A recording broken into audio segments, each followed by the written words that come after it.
گلزار صاحبہ ہیں, جس میں رانا ثناءاللہ صاحب یہ بھی کہتے ہیں کہ نواز شریف تو ریکونسیلیشن کرنا چاہتے ہیں, لیکن مسئلہ عمران خان کا ہے, اور عمران خان جو ہے بیٹھنے کے لیے ریکونسیلیشن کرنے کے لیے تیار نہیں ہے. یہ یوں یہ کہ نواز شریف ایک بہت بڑے ویژنری لیڈر ہیں, جن کا ایک بہت بڑا ویژن ہے پاکستان کی پالیٹکس کے حوالے سے. انہیں احساس ہے کہ ملک کس قسم کی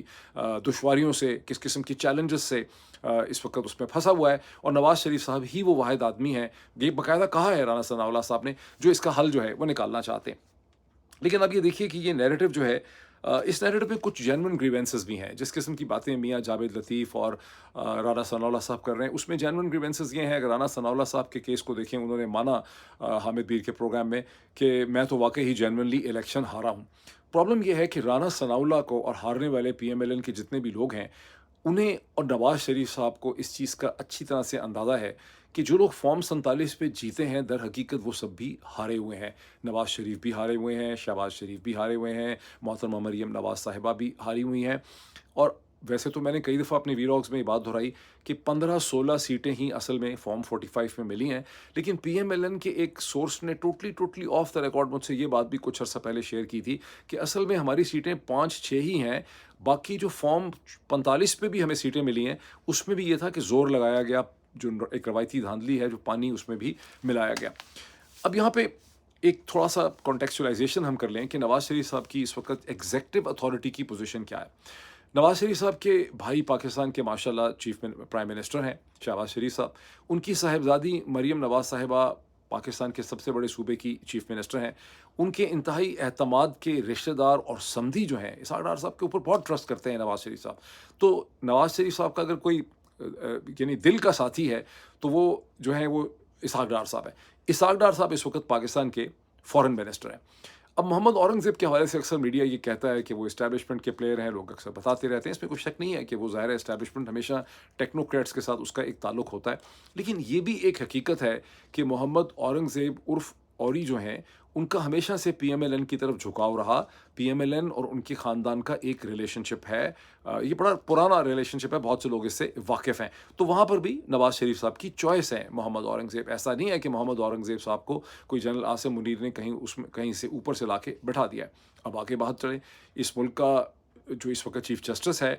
وہ ان کی جو ساری جنگ لڑی تھی 2019-20 میں, وہ نواز شریف صاحب نے لڑی تھی. میں نے کئی ویلاگز میں بہت ہی تفصیل سے اس چیز کو ڈسکرائب کیا ہے کہ کیسے قاضی فائز عیسیٰ صاحب میں اور اسٹیبلشمنٹ کے درمیان جو صلح ہوئی اور جو معاملے طے پا گئے, جس کے نتیجے میں جو ایک ریفرنس بعد میں دوبارہ تیار کیا ہوا تھا, ایک ریویو ڈاکٹر فاروق نسیم صاحب نے, وہ ریویو سنا ہی نہیں گیا, اس کے اوپر کوئی کام ہی نہیں ہوا. اس کی وجہ یہ تھی کہ ایک انڈرسٹینڈنگ ہو گئی, ایک ایڈجسٹمنٹ ہو گئی, اور وہ انڈرسٹینڈنگ جنرل باجوہ اور اسٹیبلشمنٹ اور قاضی فائز عیسیٰ صاحب کے درمیان میں کروائی نواز شریف صاحب نے.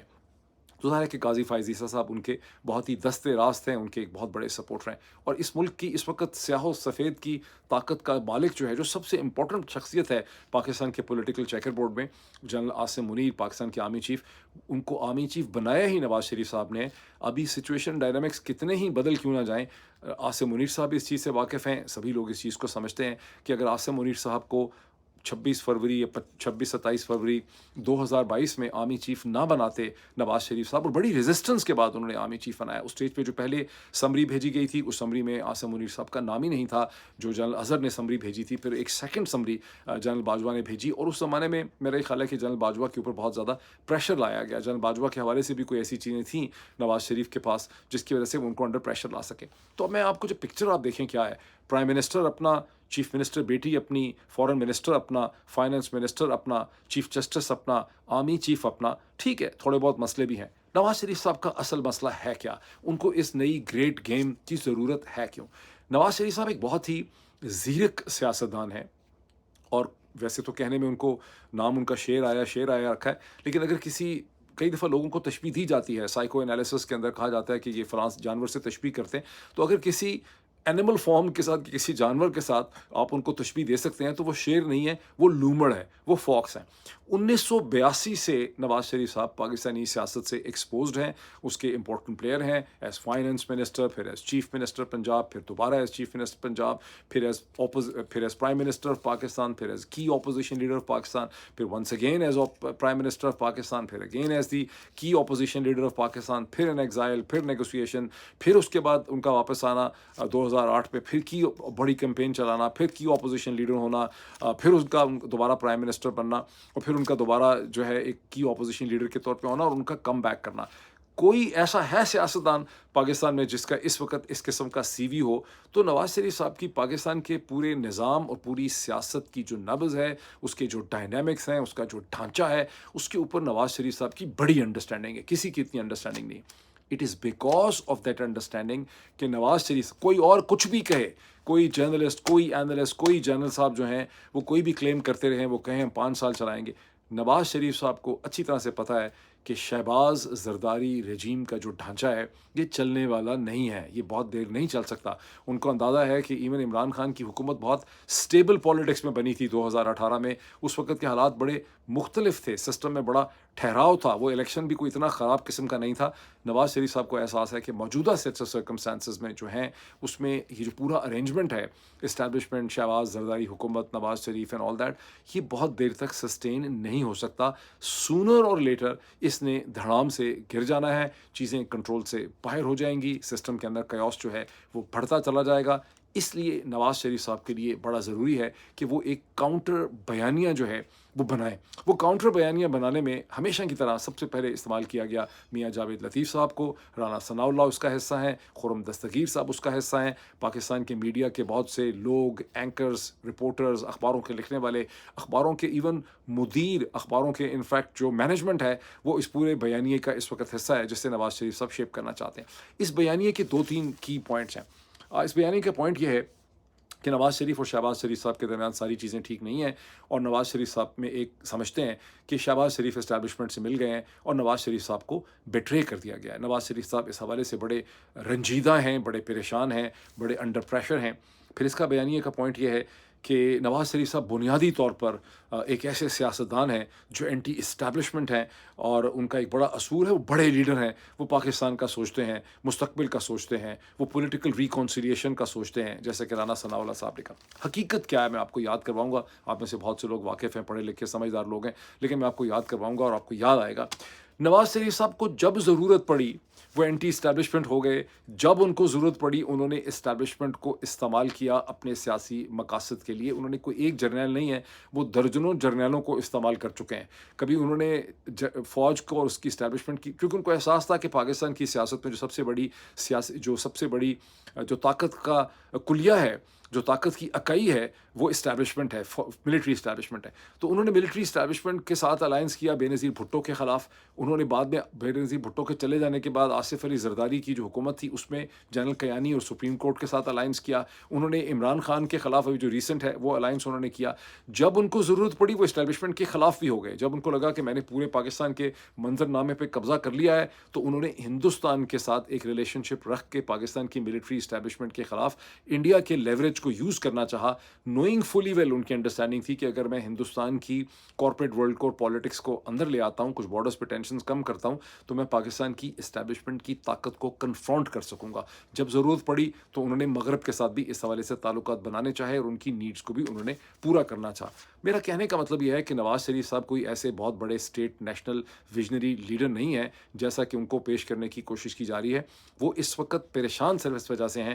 جیسا کہ میں نے آپ کو کہا کہ سیٹیں ان کو اچھی طرح سے پتہ ہے، باقی کوئی کچھ کہے، کوئی کچھ لکھے، کوئی الیکشن کمیشن کچھ کہے، نواز شریف صاحب کو پتہ ہے کہ اس پورے چیکر بورڈ میں جہاں ان کو ڈائریکٹلی الیکٹڈ 75 سیٹیں پی ایم ایل این کو دی گئی ہیں، اس میں اصل میں ان کی اپنی 15 سیٹیں بھی نہیں ہیں۔ جو میری انڈرسٹینڈنگ، جیسے میں نے آپ سے شیئر کی، کئی دفعہ شیئر کر چکا ہوں، کہ یہ 15 جو فارم 45 کی ہیں اس میں سے بھی اپنی سیٹیں ان کی 6-7 ہی ہیں، باقی یہاں پر بھی زور لگا کے سیٹیں ڈائی گئی۔ اس لیے وہ ایک کاؤنٹر بیانیہ جو ہے وہ کھڑا کر رہے ہیں، کیونکہ ان کو پتہ ہے کہ یہ سسٹم جب کولیپس کر جائے گا تو ان کے پاس ایک دوسرا آرگومنٹ جو ہے وہ ہونا چاہیے۔ وہ اسٹیج پہ یہ بھی کہہ سکتے ہیں کہ چونکہ مجھے چونکہ میرا بیانیہ اس قسم کا تھا اسٹیبلشمنٹ سے، تو الٹیمیٹلی اسٹیبلشمنٹ نے میری حکومت کو فارغ کر دیا، اور ان کو پتہ ہے کہ الٹیمیٹلی عمران خان جو ہیں اس نے جیل سے نکلنا ہی ہے، ان کیسز نے کولیپس ہو جانا ہے، یہ کیسز جو ہیں یہ اسکروٹنی اسٹینڈ نہیں کر سکیں گے ہائی کورٹس کی، اور عمران خان باہر آئیں گے اور یہ پولیٹیکل کانٹیسٹ جو ہے ہونا ہے۔ اب اس کے بارے میں آپ کے جو بھی کامنٹس ہیں،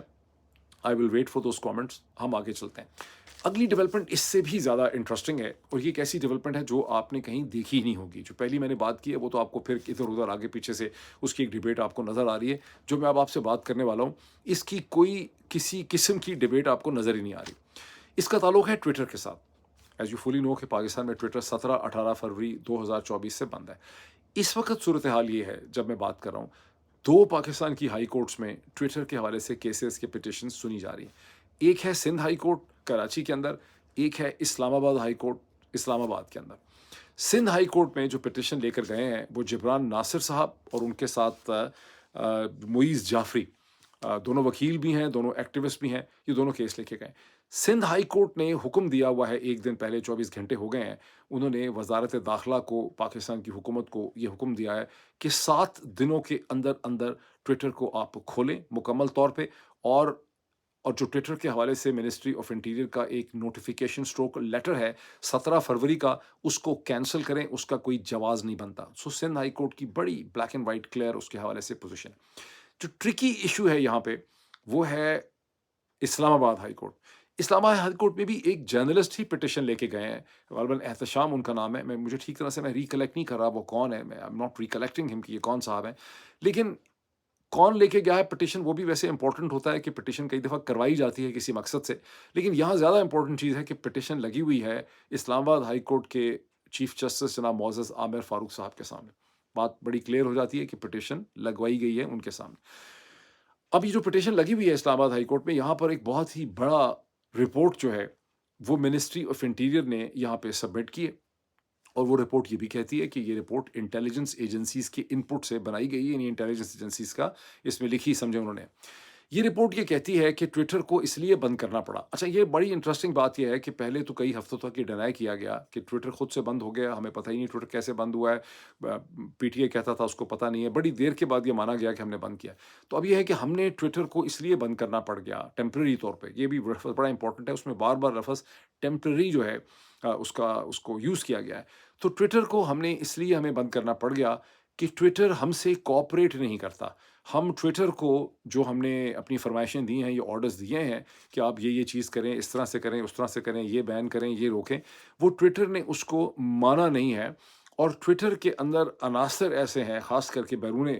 پاکستان سے باہر جو ایکسپیٹس پاکستانی ہیں، وہ ایسے خوفناک عناصر ہیں جو در حقیقت ریاست دشمن ہے، یعنی ان کو اس طرح سے ڈسکرائب کیا جا رہا ہے ہم ساروں کو، اور جو بہت سے پاکستانی، امریکن، برطانوی، آگے پیچھے دنیا بھر میں پاکستانی بیٹھے ہوئے ہیں مغربی ممالک میں، ان کو اس وقت بالکل ایک ہندوستان یا را کے ایجنٹس کے طور پر پریزنٹ کیا جا رہا ہے، ایک ایسے وقت میں جب را پاکستان کے اندر گھس کے آئی ایس آئی کے ایسٹس کو مار رہی ہے سکھوں اور کشمیر کاز کے حوالے سے، 20 کو انہوں نے کھڑکا دیا ہے، اور کان پہ جوں نہیں رینگ رہی ہے، کوئی کور کمانڈر کانفرنس میں کسی کو ہمت نہیں ہوئی کہ اس کا ذکر ہی کر دیتے۔ لیکن ڈسکرائب کس کو کیا جا رہا ہے ریاست کے دشمن کے طور پہ؟ ہماری طرح کے ایکسپرٹ پاکستانیوں کو جو کینیڈا، امریکہ، آسٹریلیا، نیوزی لینڈ، برطانیہ یا یورپ کی کسی اور جگہ پہ ہیں، بیکاز جو بیچارے مشرق وسطیٰ میں رہتے ہیں ان کی کیا مجال کہ ان کی مرضی کے خلاف کا کوئی ٹویٹ وہاں کر دیں، وہاں تو ان سے زیادہ جابرانہ قسم کے لوگ وہاں پر بیٹھے ہوئے ہیں۔ تو اب ان کو دشمن کے طور پر ڈسکرائب کیا جا رہا ہے کہ ٹویٹر کو استعمال کیا جا رہا ہے اینٹی اسٹیٹ ایجنڈے کے لیے، اور یہ ہے کہ ٹویٹر کو استعمال کیا گیا ہے دی honourable chief justice of Pakistan جناب قاضی فائز عیسیٰ صاحب کو ڈیمونائز کرنے کے لیے، یا ان کو ٹارگٹ کرنے کے لیے یہ کیس وہاں پہ رکھا گیا۔ اب یہاں تک تو بڑا آسان ہے اس کو جا کے خبر سن لیں، لیکن اس میں مین پوائنٹ آپ میں سے اکثر لوگوں نے مس کر دیا ہوگا۔ ٹویٹر ہمارے سے کوآپریٹ نہیں کر رہا، اس کا کیا مطلب ہے کہ باقی کوآپریٹ کر رہے ہیں؟ اس کا کیا مطلب ہے کہ یوٹیوب کوآپریٹ کر رہا ہے؟ اس کا مطلب ہے کہ فیس بک کوآپریٹ کر رہا ہے؟ اس کا کیا مطلب ہے؟ ایگزامپل انہوں نے دے دی ہے، ویسے وہاں پہ انہوں نے یوٹیوب کی ایگزامپل نہیں دی، انہوں نے فیس بک کی ایگزامپل نہیں دی۔ اس رپورٹ کے اندر ایگزامپل دی گئی ہے کہ ٹک ٹاک میں ہمیں مسئلہ تھا، ہم نے ٹک ٹاک کو بند کیا، ٹک ٹاک نے ہم سے سمجھوتا کیا، ہم نے اب ٹک ٹاک کو کھول دیا ہے، اور ٹک ٹاک ہمارے معاملات جو ہیں وہ ہنکی ڈوری ہو گئے۔ اب میں اپنی بہت سی انفارمیشن کے ساتھ آپ کو پہلے بھی شیئر کر چکا ہوں، پھر بتاؤں گا، بیکاز آپ میں سے بڑے لوگ اسکیپٹک ہیں، اور اسکیپٹکس ایسے ہیں، پاکستانی اسکیپٹک کہ خدا کی پناہ ہے، ایسے ایسے اسکیپٹک ہیں جو اپنی ان لرن نہیں کر سکتے کسی چیز کو۔ فیس بک سے زیادہ مرا ہوا پلیٹ فارم کوئی نہیں ہے۔ مارک زکربرگ کا کوئی ایتھیکل سٹینڈ پوائنٹ ہی نہیں ہے فریڈم آف ایکسپریشن کے اوپر، کانٹینٹ کے اوپر۔ مارک زکربرگ ایک صرف اور صرف کاروباری شخصیت ہے جس کے ہاتھ میں یہ گولڈ مائن جو ہے وہ لگ گئی ہے۔ تو جب میں تھا بھی پاکستان میں تو مجھے پی ٹی اے کے سورسز کی وجہ سے پتا تھا کہ جو چیز کہتے تھے فیس بک کو وہ کوآپریٹ کرتے تھے۔ ریزسٹنس ان کو اس وقت آتی تھی یوٹیوب کی طرف سے، اور اس وقت بھی اینمی نمبر 1 جو ہے وہ ٹویٹر تھا، جو بالکل بھی پاکستان کی حکومت کو لفٹ جو ہے سرکار کے اداروں کو نہیں کرواتا تھا۔ اب یہاں پہ کہا جا رہا ہے کہ ٹویٹر جو ہے اس کی، اچھا اب میں تھوڑا سا میرے پوائنٹ میں اچھا اب ایک اس میں مزید پرابلم یہ ہے کہ اس وقت جو پاکستانی نظام ہے اس کو بہت سے آئیڈیاز اور انسپریشن مل رہے ہیں ہندوستان سے، جہاں نریندر مودی کی سرکار جو ہے ٹویٹر کو، یوٹیوب کو، سوشل میڈیا کو کنٹرول کرنے کے لیے، اپنی مرضی کے بیانیے کو پروموٹ کرنے کے لیے بہت سی قانونی چیزیں اور ہتھ کنڈے استعمال کر رہی ہے۔ اس کے دیکھا دیکھی پاکستانی سائڈ جو ہے وہ اسی ڈائریکشن میں جا رہی ہے، اور ان کو بھی جو ہے مشکل ہو رہی ہے یا ان کو ہمت ہو رہی ہے۔ اب ٹویٹر کا مسئلہ کیا ہے، باقی پلیٹ فارمز کے ساتھ ڈفرینس کیا ہے؟ ایک تو مسئلہ یہ ہے کہ فیس بک اور یوٹیوب کے مقابلے میں ٹویٹر بالکل بھی مونیٹائز نہیں ہے۔ ابھی تک ٹویٹر کا کم از کم پاکستان کی حد تک کوئی مونیٹائزیشن، ویسے بھی ورلڈ وائڈ بھی ان کا کوئی اس طرح کا مونیٹائزیشن فارمولا نہیں بن سکا، لیکن ایلون مسک کے آنے کے بعد وہ ایک مانیٹری فارمولا انہوں نے کریٹ تو کیا ہے، لیکن پاکستان کی حد تک ان کا کوئی فائنینشیل سٹیک نہیں ہے، جبکہ یوٹیوب کا فائنینشیل سٹیک ہے، فیس بک کا فائنینشیل سٹیک ہے، ٹک ٹاک کا فائنینشیل سٹیک ہے۔ پاکستان کی حکومت کی کہہ رہی ہے کہ ٹویٹر پاکستان میں رجسٹرڈ اینٹی نہیں ہے، unlike the YouTube, unlike the Facebook and so on. وہ چاہتے ہیں کہ وہ وہاں پہ رجسٹر ہو جائیں۔ ٹویٹر کا ایک دوسرا بھی مسئلہ ہے، وہ دوسرا مسئلہ یہ ہے کہ ٹویٹر کا جو الگورتھم ہے وہ پینیٹریٹ نہیں ہوتا باہر سے۔ یوٹیوب کے الگورتھم کو آپ ڈسٹرب کر سکتے ہیں، آپ انویلڈ ٹریفک جنریٹ کر سکتے ہیں، مختلف طریقوں سے آپ مختلف ویڈیوز جو ہیں اس کی ٹریفک کو سلو کر دیتے ہیں، مختلف آئی ایس پیز کو یوز کر سکتے ہیں، کسی دن ایک ایریا میں سوئچ آف کرتے ہیں، کسی دن دوسرے ایریا میں سوئچ آف کرتے ہیں۔ ذہن میں رکھیے کہ اس وقت چودھری نظام الدین کی جو سب سے بڑی جنگ ہے وہ کوئی اب ہندوستان کے خلاف نہیں ہے، را کے خلاف نہیں ہے، نریندر مودی کے خلاف نہیں ہے، کسی کے خلاف نہیں ہے، وہ جنگ در حقیقت پاکستان کے لوگوں کے خلاف ہے، اور فریڈم آف ایکسپریشن اور سچ کو روکنے کے خلاف ان کی جنگ ہے۔ اور اس وقت جو سوشل میڈیا ٹیم اس پہ لگائی گئی ہے بڑی قیمتی قسم کی، اس میں ہزاروں لوگ کام کر رہے ہیں اکراس پاکستان، اور پاکستان سے باہر بھی یہ سوشل میڈیا ٹیم کی بہت سی برانچز بیٹھی ہوئی ہیں، اور کچھ ان کو سپورٹ ہندوستان کے اندر سے، ممبئی کے شہر سے بھی ہے، جہاں یہ پیسہ ویسا لگا رہے ہیں ان ٹیمز کے اندر چیزوں کو سلو ڈاؤن کرنے کے لیے۔ میں کچھ پچھلے کئی دنوں سے آپ کو بہت سی چیزیں بتا رہا ہوں، وہ بھی آپ ایک پکچر میں اس کو دیکھ سکتے ہیں۔ وہ کہہ رہے ہیں کہ ہمیں ٹویٹر سے کوآپریشن نہیں ملتی، ہمیں اس کا مطلب ہے باقی پلیٹ فارم سے کوآپریشن ملتی ہے۔ اب آپ اس کو اب مزید سمجھ جائیں جتنا۔ اب ہوا کیا ہے کہ 24 گھنٹے پہلے، تقریباً 24 گھنٹے نہیں، 22 گھنٹے ہوئے ہوں گے، ٹویٹر کے جو گلوبل افیئرس کا ڈپارٹمنٹ ہے اس نے ایک ٹویٹ کیا ہے، اور وہ ٹویٹ ابھی بھی ان کا نمبر 1 ٹویٹ ہے۔ اگر آپ جائیں ٹویٹر کے اوپر لکھیں گلوبل افیئرس تو آپ کو وہ ٹویٹ مل جائے گا، جس میں انہوں نے یہ کہا ہے کہ ہم ان ٹچ ہیں گورنمنٹ آف پاکستان کے ساتھ، اور ہم وی ٹرائنگ ٹو انڈرسٹینڈ، ہم سمجھنا چاہ رہے ہیں کہ ان کے کیا کنسرن ہے۔ یہاں پر آپ دیکھ رہے ہیں کہ پاکستان کی اسٹیبلشمنٹ اور چودھری نظام الدین کا جو سسٹم ہے وہ ٹویٹر کے ساتھ اپنا ایک نیا ارینجمنٹ اور ریلیشن شپ ڈیفائن کرنا چاہتا ہے، جس کا وہی مقصد ہے جو وہ فیس بک، یوٹیوب اور ٹک ٹاک کے ساتھ اچیو کر چکے ہیں۔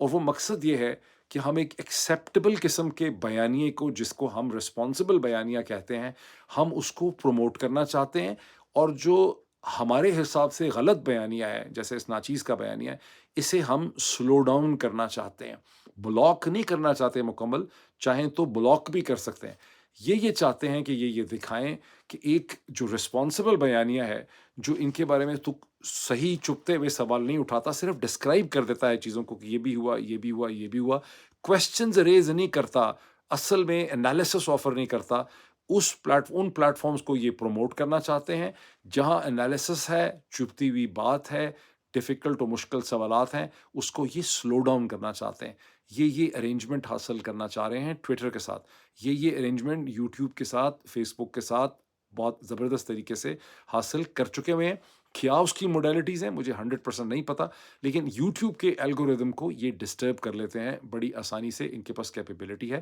جب چاہے ڈسٹرب کر لیتے ہیں، جس کو چاہے نہیں ڈسٹرب کرتے، because at the same time ان کو ایسا بیانیہ بھی پروموٹ کرنا ہے تاکہ یہ کہہ سکیں کہ دیکھیں یہ بیانیہ بھی جو ہے وہ چل رہا ہے۔ یہ اس وقت کی ان کی گیم ہے، پھر اور بڑی چیزیں پھر آپ سے بات ہوگی انشاءاللہ۔ Thank you.